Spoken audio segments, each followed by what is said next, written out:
Hello my dear students, कैसे हो आप लोग। आज हम बहुत लंबे टाइम पर मिल रहे हैं और ये मेरा पहला वीडियो लेक्चर है। खुद के द्वारा रिकॉर्ड किया जा रहा है अपने ही संसाधनों से। वो ज्योग्राफी में कहते हैं ना, रिसोर्सेज। और बीच में हमने वर्ल्ड ज्योग्राफी में कई बार वुहान को बहुत डिटेल में पढ़ा और उसके बाद तो कोरोना ही आ गया वहाँ से। खैर, हमारी क्लास में हमेशा एक जो मेरा पढ़ाने का तरीका है वो ये रहता है कि हम लोग कहाँ थे, तो हम तो यहीं थे, बस ये कोरोना बाहर से आ गया। मगर इस कोरोना को जाना होगा। मुझे उम्मीद है आप लोग सब सेफ हो गए। मैं अपने मॉर्निंग की क्लासेस का टॉपिक वर्ल्ड ज्योग्राफी का, जो हम लोग भूकंप और ज्वालामुखी यानी अर्थक्वेक्स एंड वॉल्केनोज पढ़ रहे थे, उसका एक ड्यू पोर्शन है, उसको मैं आज आगे कंटिन्यू कर रहा हूँ। आप लोगों को जो टॉपिक मैंने डलवाया था पिछली बार, वो सीस्मिक वेव्स या भूकंपीय तरंगे था। आप लोग आपके रजिस्टर्स पे नोट्स में चेक कर सकते हो। और भूकंपीय तरंगे पढ़ने से पहले मैं आप लोगों को कुछ चीज़ें याद दिला दूँ जो हम लोगों ने इस टॉपिक से रिलेटेड पढ़ी है। जैसे दुनिया में भूकंप आते क्यों हैं।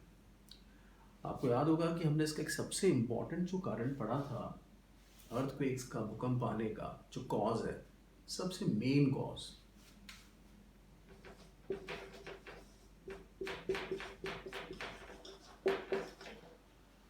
वो प्लेट टेक्टोनिक्स है।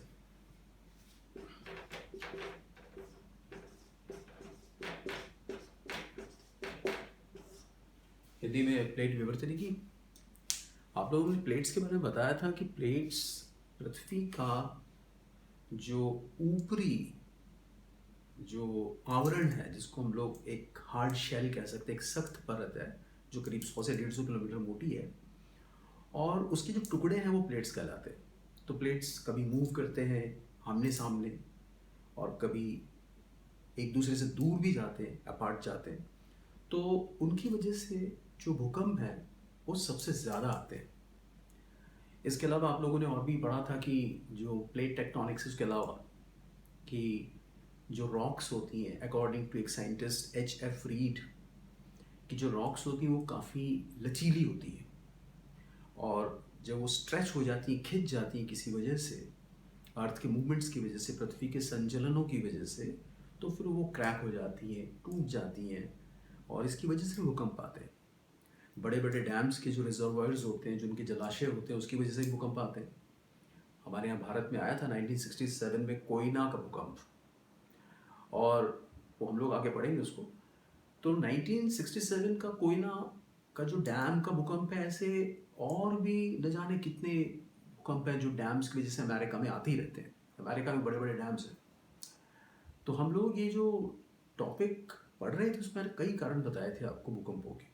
इसके बाद मैंने, आपको याद होगा कि एक मैंने भूकंप जहाँ से जनरेट होता है, अर्थक्वेक जहाँ से पैदा होता है, उसके लिए हमने टर्म का इस्तेमाल किया था। उसको कहते हैं भूकंप का जो अवकेंद्र है। भूकंप का अवकेंद्र, जिसको हमने इंग्लिश में पढ़ा था, अर्थक्वेक का जो फोकस होता है, जो उसका जो हाइपोसेंटर है, वो सरफेस से नीचे होता है, और आमतौर पे 50 से 100 किलोमीटर की डेप्थ पे होता है जनरली।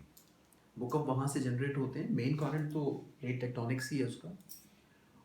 लेकिन जो हम लोग उसके बाद जो तरंगे पैदा होती हैं आसपास, जब वो चारों दिशाओं में चलती हैं बहुत तेज़ रफ्तार से, तो सबसे पहले अर्थ के जिस सेंटर पे पहुंचती हैं, धरातल के, उसको हम लोगों ने एपिसेंटर पढ़ा था।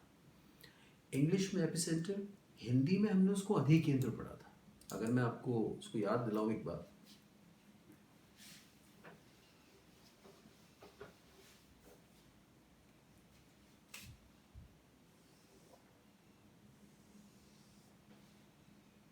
तो हम लोगों ने यहाँ पे जो सरफेस से, सतह के नीचे जो हम लोगों ने पॉइंट, जहाँ से अर्थक्वेक या भूकंप का जन्म होता है, उसके लिए हम लोगों ने टर्म इस्तेमाल किया था अवकेंद्र। और ये जो अवकेंद्र है इसको इंग्लिश में आप लोगों ने फोकस लिखा था, हाइपोसेंटर भी कहते हैं। यहां से जो तरंगे हैं भूकंप की, सीस्मिक वेव्स हैं, वो चारों डायरेक्शंस में चलती है। In English we can say that they propagate in all directions, like up and down, right और लेफ्ट, कैसे भी बोलो। लेकिन क्योंकि जो फोकस है वो ज़्यादा गहरा नहीं होता है सरफेस से, तो सीस्मिक वेव से भूकंपीय तरंगे सबसे पहले यहाँ पे हिट करती हैं, सरफेस पे। और जहाँ पे हिट करती हैं, हम लोगों ने उसके लिए एक टर्म लिखा था, अधिकेंद्र। इंग्लिश में हम लोगों ने इसको एपिसेंटर पढ़ा है। तो वो जो वेव्स हैं किस तरह से पूरी पृथ्वी पर वो प्रोपोगेट करती हैं, कैसे चलती हैं, ये टॉपिक मैंने आपको पिछली क्लास में डलवा दिया था, भूकंपीय तरंगे। तो आज हम उसकी डिटेल्स पढ़ने वाले हैं। तो आप लोग आपके जो रजिस्टर हैं, जो आपके नोट्स हैं, उसका मैच कर सकते हो। ये वाला हमारी लास्ट हमने जो पढ़ा था उसमें एक टॉपिक डलवा के छोड़ दिया था, तो आज मैं उससे आगे कंटिन्यू करने जा रहा हूँ।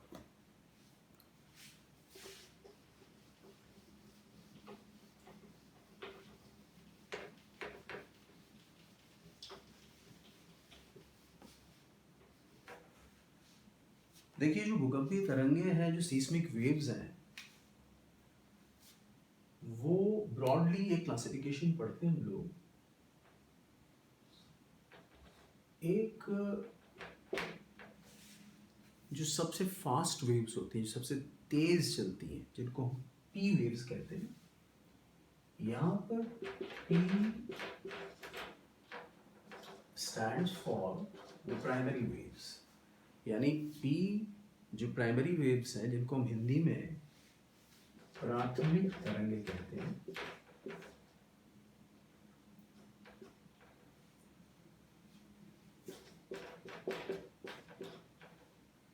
ये सबसे फास्ट होती हैं। अगर आप इनकी स्पीड पे गौर करोगे तो ये 8 से करीब 14 किलोमीटर प्रति सेकंड की वेलोसिटी रखती हैं, कि रफ्तार से चल सकती हैं। बहुत नेचुरल है, बहुत ही स्वाभाविक है कि जब फोकस से जब ये वेव्स निकलती हैं तो सबसे पहले सरफेस पे पी वेव्स ही पहुंचेंगी। जो पी तरंगे हैं वो सबसे पहले हमारी सतह को हिट करती हैं, उस पर प्रहार करती हैं। पी वेव्स, जिसकी डिटेल पे हम बाद में आएंगे। इसके अलावा एस वेव्स हैं, जिनको हम सेकेंडरी वेव्स कहते हैं।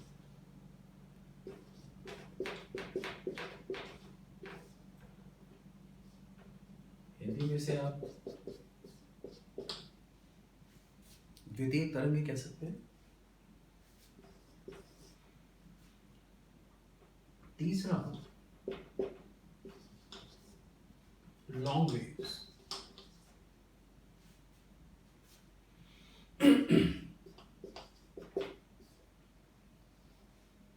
ये लंबी तरंगे हैं।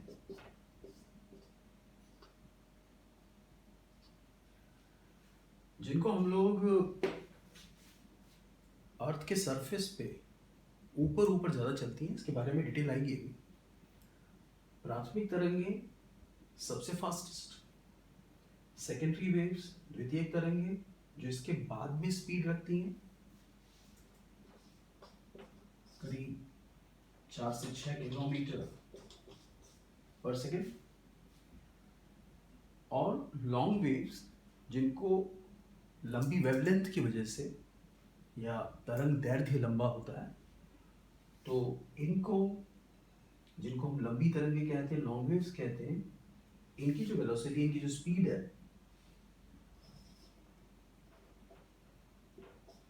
वो करीब 2 से 4 किलोमीटर पर सेकेंड होती है। हम लोग ये जो तीनों तरह की वेव्स हैं, इसकी पूरी डिटेल में आएंगे अभी। लेकिन उसके पहले एक चीज़ और है कि जो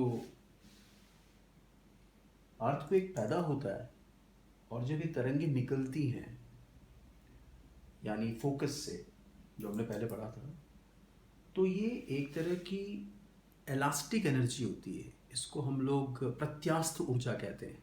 तो ये हमें इन वेव्स के रूप में नजर आती है, इन तरंगों के रूप में। इन तीनों वेव्स में एक खास बात जो इनके मीडियम की है, जो इनके माध्यम की है, जहाँ से गुजरती हैं, जैसे कि आप लोगों को पता है कि पृथ्वी का जो कोर है, जो अंदर का क्रोड जिसको हम कहते हैं, उसके दो पार्ट्स हैं, अपर कोर एंड लोअर कोर, यानी बाहर का कोर और अंदर का कोर। कोर का मतलब पृथ्वी का केंद्र। तो वहाँ जो ऊपर वाला कोर है वो लिक्विड स्टेट में, वो तरल अवस्था में। तो भूकंपीय तरंगों से एक तो सबसे बड़ा फायदा ये होता है हमको कि इस विज्ञान से हमको ये पता चल जाता है कि पृथ्वी पर कितनी गहराई में कौन सी परत है। अब जैसे हम लोग इसको थोड़ा सा एक डायग्राम से समझते हैं।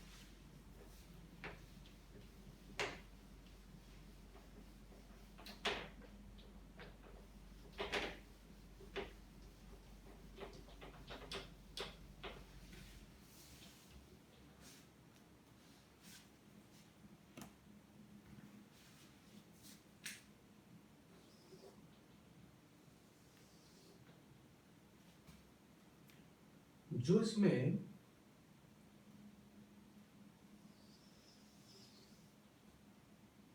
कोर है, जिसको हम पृथ्वी का कोर या क्रोड कहते हैं, ये यहाँ से जहाँ हम लोग हैं, सरफेस ऊपर की, उससे ये करीब 2900 किलोमीटर नीचे है, यानी 2900 किलोमीटर्स की गहराई पर। और इसका जो बाहर का हिस्सा है, जो ये वाला है, ये तरल है। इंग्लिश में कह सकते हैं लिक्विड स्टेट पे। हम लोग एक इमेजिनेशन से इस डायग्राम में देखते हैं कि जैसे पी वेव्स हैं जो सबसे फास्ट चलती हैं, वो सभी दिशाओं में जाती, सभी तरह जो डायरेक्शंस उसमें जाती है। तो जब वो नीचे जाती है तो उनका एक नेचर है कि वो सॉलिड में तेज चलती है, जो सॉलिड पार्ट होता है। ये जो पृथ्वी का हिस्सा है कोर के ऊपर का, ये पूरा सॉलिड है, ठोस है। ई तरंगे लिक्विड में जा सकती हैं, लेकिन लिक्विड में की जो स्पीड है, इनकी जो वेलोसिटी थोड़ी कम हो जाती है। और उसके बाद फिर ये पूरे कोर को क्रॉस करने के बाद फिर आगे निकलती है। अगर कोई पी वेव उधर की तरफ है तो उधर से बाहर निकल जाएगी।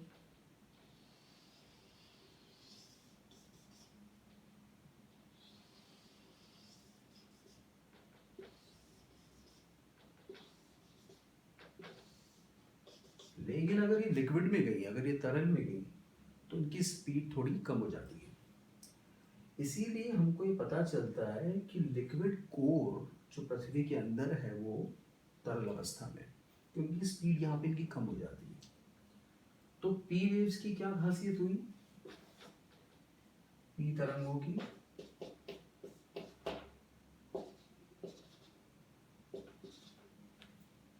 कि ये सॉलिड से भी निकल सकती हैं, ये लिक्विड से भी निकल सकती हैं।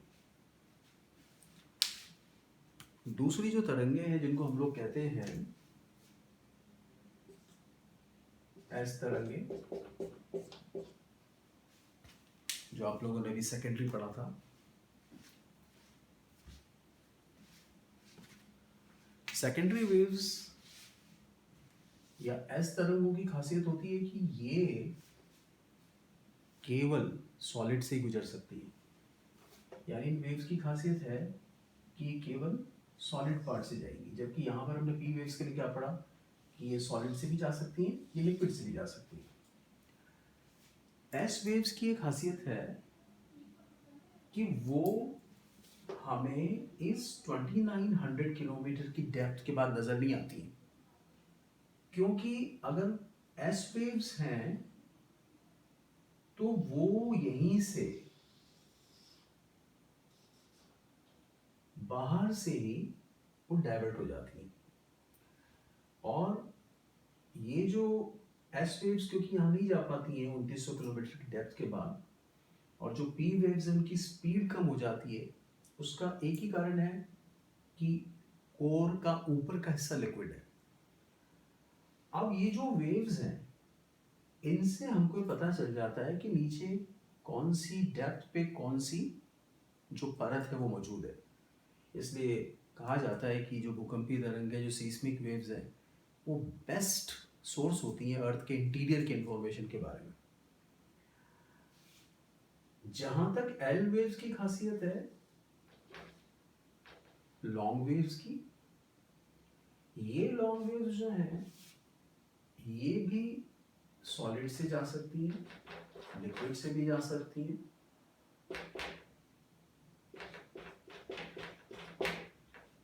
लेकिन क्योंकि ये ऊपर ऊपर ज़्यादा चलती हैं और सबसे ज़्यादा विनाश यही करती हैं, सबसे ज़्यादा नुकसान ही पहुंचाती हैं, तो हम लोगों को इनके लिए ध्यान रखना है कि ये क्योंकि धरातल पर चलती हैं इसलिए इनको धरातलीय तरंगे भी कहते हैं। इंग्लिश में कहते हैं ये सरफेस वेव्स। सबसे ज़्यादा नुकसान इसी से पहुंचता है। ये एक जनरल आउटलाइन है। अभी मैं आपको पी, एस और एल इन तीनों तरंगों के बारे में अलग अलग बताऊंगा, लेकिन मैं फिर रिपीट कर देता हूं। पी तरंगे जब अंदर की तरफ जाती हैं तो सॉलिड में इनकी स्पीड तेज होती है, लिक्विड में ये स्लो हो जाती है। अगर यहाँ से जा रही है तो इस लिक्विड पार्ट में आके इसकी स्पीड कम हो जाएगी। अंदर का कोर सॉलिड है, वहाँ थोड़ी सी फिर स्पीड बढ़ जाती है। तो इस तरह से इसमें फ्लक्चुएशन आता रहता है और ये कोर को क्रॉस तो कर सकती है। एस वेव्स की क्या खासियत है कि वो लिक्विड में जा ही नहीं सकती। तो अगर वो लिक्विड में नहीं जा सकती हैं तो वो हमें केवल बाहर नजर आती हैं, इस पार्ट पे नजर नहीं आती है। इसलिए एस वेव्स जो स्पीड में सेकेंड नंबर पे हैं वो इस 2900 किलोमीटर 2900 किलोमीटर की गहराई के बाद बाहर की तरफ निकल जाती है। ये जो कोर है इसकी एग्जैक्ट लोकेशन 2900 किलोमीटर नीचे हमें इन पी और एस वेव्स नहीं बताई है। एल तरंगे ऊपर ही चलती रहती हैं, सबसे ज़्यादा डैमेज यही करती है जैसे मैंने कहा, हालांकि इनकी स्पीड सबसे कम होती है। तो ये तो एक जनरल क्लासिफिकेशन है, हम लोग इनको अब सेपरेट पढ़ेंगे। तो मैं अभी टॉपिक को आगे बढ़ाता हूँ।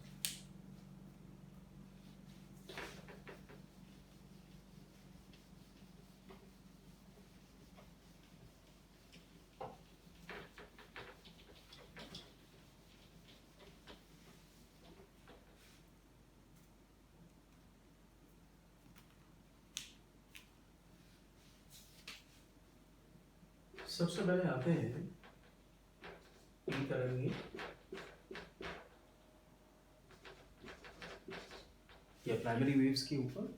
मैंने आपको अभी बताया कि जो प्राइमरी वेव्स हैं, पी तरंगे हैं, सबसे फास्ट होती हैं, सबसे तेज चलती हैं, इसलिए इनके कई नाम रखे गए। प्राथमिक सबसे पहले ये पहुंचती हैं जो हमारा सरफेस इसके ऊपर धरातल पर। इसके अलावा इनको प्रधान तरंगे भी बोलते हैं,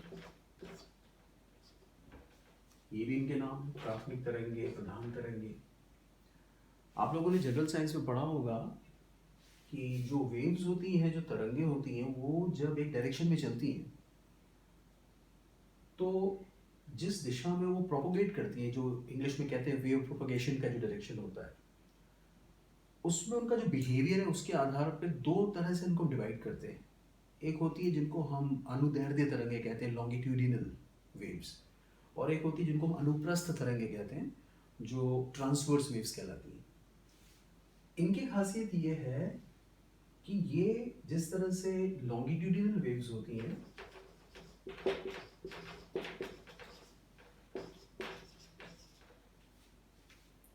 जिसको हम अनुदैर्ध्य तरंगें या फिर हम लंबात्मक तरंगें भी बोलते हैं।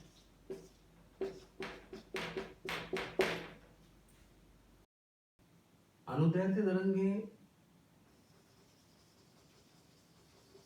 जिनमें कि कंपन उसी दिशा में होता है, यानी जो डायरेक्शन है उसी में वेव का। और बेसिकली ये जो तरंगे हैं उनके लिए कुछ वैज्ञानिक कहते हैं कि ध्वनि तरंगों की तरह होती हैं।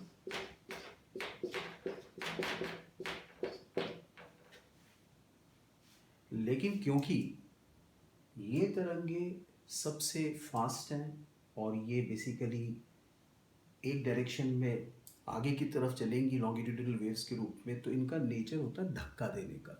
ये पुशिंग वेव्स की तरह होती हैं, यानी बेसिकली आपको झटके मारती है। इसलिए इनको हम लोग जो इंग्लिश में टर्म है उनको पुशिंग वेव्स भी कह देते हैं। इनको हम लोग कंप्रेशनल वेव्स भी कह देते हैं। कहने का मतलब है कि हिंदी में ये धक्का मारने वाले स्वभाव की होती है। और इन तरंगों की क्योंकि स्पीड सबसे ज्यादा है, इसलिए ऐसा भी मानते हैं वैज्ञानिक कि पृथ्वी के एक कोने से पृथ्वी का दूसरा कोना जिसका जस्ट ऑपोजिट होता है, उसको हम लोग एंटीपोडल कहते हैं। एंटीपोडल प्लेस होता है जस्ट ऑपोजिट, हिंदी में कहा जाता है प्रतिध्रुव। तो ये अपने जस्ट ऑपोजिट प्लेस पे, जस्ट अपने विपरीत स्थान पे, ये यहां से यहां केवल 2 मिनट में भी पहुंच सकती है।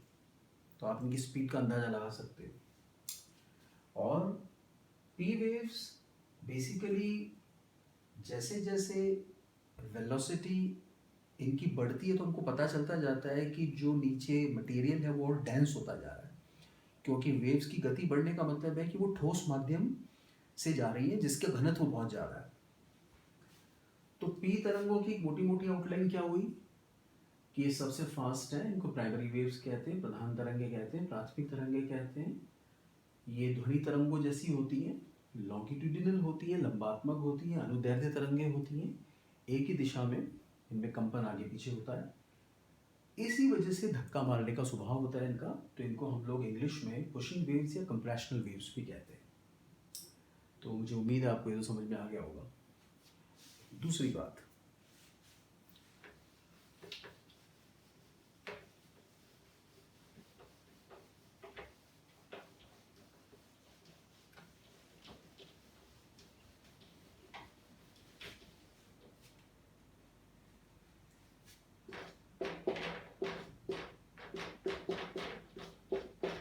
जो एस तरंगे एस वेव्स हैं, उन एस तरंगों के लिए हमने पढ़ा कि वो केवल सॉलिड से ही जा सकती है, लिक्विड से नहीं जा सकती।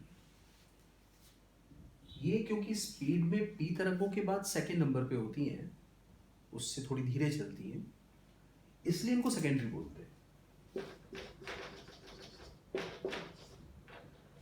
और इनको हम लोग हिंदी में इनको हम गौण तरंगे भी कहते हैं। हम इसको गौण तरंगे भी कह सकते हैं।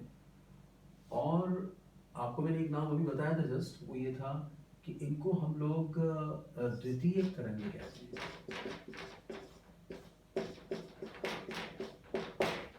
क्योंकि ये किसके बाद हमको दिखाई देती है, पी वेव्स के बाद। तो सेकेंडरी वेव्स की क्या खासियत है कि वो केवल सॉलिड से जा सकती हैं।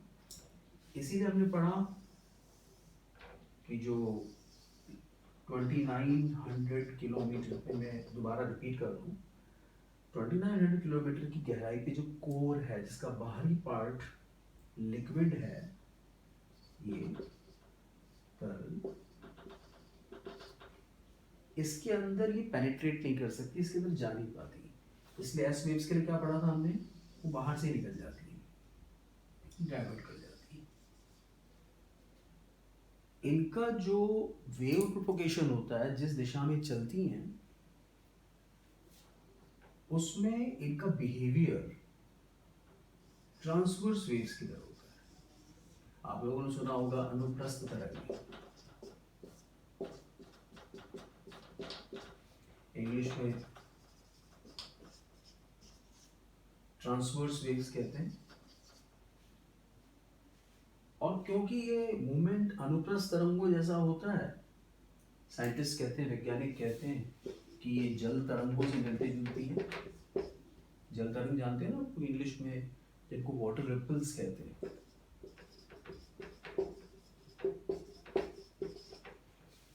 या फिर इनका बिहेवियर कुछ प्रकाश तरंगों जैसा होता है, लाइट वेव्स की तरह। तो जल तरंग या प्रकाश तरंग की तरह इनका नेचर होता है, और क्योंकि ये जिस दिशा में चलती हैं उसमें इनका कंपन कुछ इस तरह से रहता है, ट्रांसवर्स। तो इनको हमारे यहाँ हिंदी में इनको हम कई बार आड़ी, क्योंकि वेव प्रोपगेशन का डायरेक्शन ये है, तो ये आड़ी, तो इनको आड़ी तरंगे भी कहते हैं। जैसे आप लोगों ने पी वेव्स के बारे में पढ़ा था कि पी वेव्स लॉन्गिट्यूडिनल हैं, अनुदैर्ध्य है, एक ही दिशा में चलती हैं, मतलब आमने जो उसका लीनियर फॉर्म होता है एक रेखीय रूप में, तो धक्का मारने का नेचर होता है उनका। इनका नेचर धक्का मारने का नहीं होता, ये जिस भी जगह से गुजरती है, जहाँ से प्रवेश करती है, उसको डी शेप कर देती है, उसको तोड़ फोड़ देती है, उसकी आकृति को बिगाड़ देती है। इसलिए इनको हम लोग विध्वंसक तरंगे भी बोलते हैं। विध्वंसक तरंगे, या फिर इनको क्योंकि ये चट्टानों को विरूपित कर देती है, उनका शेप बिगाड़ देती है, उनको विरूपणी तरंगे भी कहा जाता है। इंग्लिश मीडियम वालों के लिए इनको डिस्टॉर्शन वेव्स कहते हैं। तो एस तरंगों की क्या मोटी मोटी बात होगी, वापस रिपीट कर लेते हैं। हमने पढ़ा था ये केवल सॉलिड से जा सकती हैं, ये लिक्विड से नहीं जा सकती हैं, इसीलिए तरल कोर में अंदर नहीं एंटर कर पाती, बाहर से ही डाइवर्ट हो जाती है। पी तरंगों से स्पीड कम होने की वजह से इनको गौण या द्वितीयक कहते हैं, यानी सेकेंडरी कहते हैं। इनका जो नेचर है, इसका जो बिहेवियर है, वो अनुप्रस्थ तरंगों जैसा होता है, ट्रांसवर्स वेव जैसा होता है, आप कहें तो जल तरंग या प्रकाश तरंगों की तरह। तो ये दो वेव्स हमें अर्थ के अंदर के स्ट्रक्चर की बहुत अच्छी जानकारी देती है। अब हम तीसरी जो वेव्स है उनकी बात करते हैं।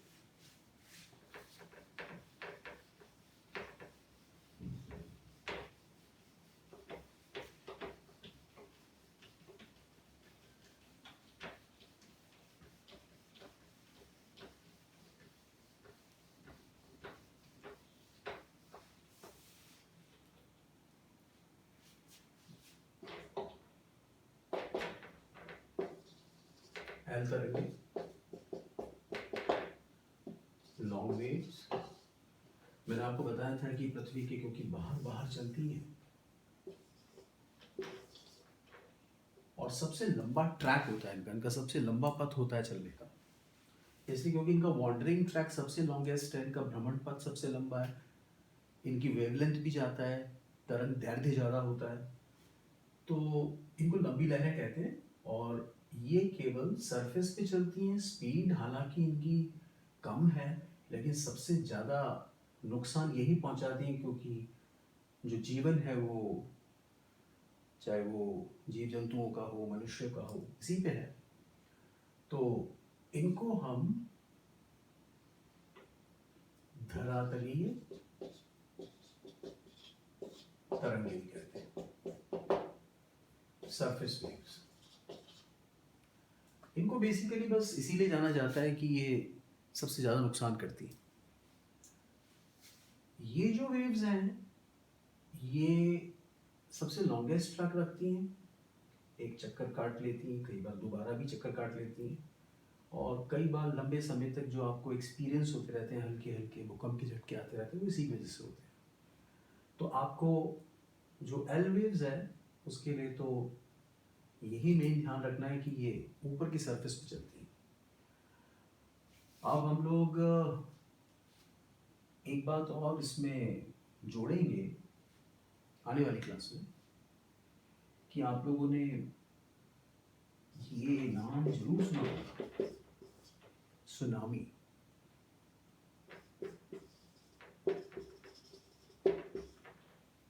ये जो सुनामी है ये भी बेसिकली तरंगे ही है, लेकिन डोंट गेट कंफ्यूज्ड, ये समुद्र की लहर है, मगर इनका इनसे एक सीधा कनेक्शन है, वो हम लोग अगली क्लास में देखेंगे। आज का ये जो वीडियो है ये क्योंकि पहला है, इसमें और सुधार करेंगे हम। और दूसरी बात ये कि आपको जो लिंक है वो मिलता रहेगा इसका, तो मेरा अगला लेक्चर इसके आगे कंटिन्यू करेगा सुनामी से। तो आप लोग अपने लिंक को चेक करते रहें, हम जो लिंक आपको भेजेंगे व्हाट्सएप पे भी भेजेंगे, जिनके पास व्हाट्सएप नहीं है उनको एसएमएस से वो लिंक ऑफिस से आ जाएगा। Thank you so much, good day.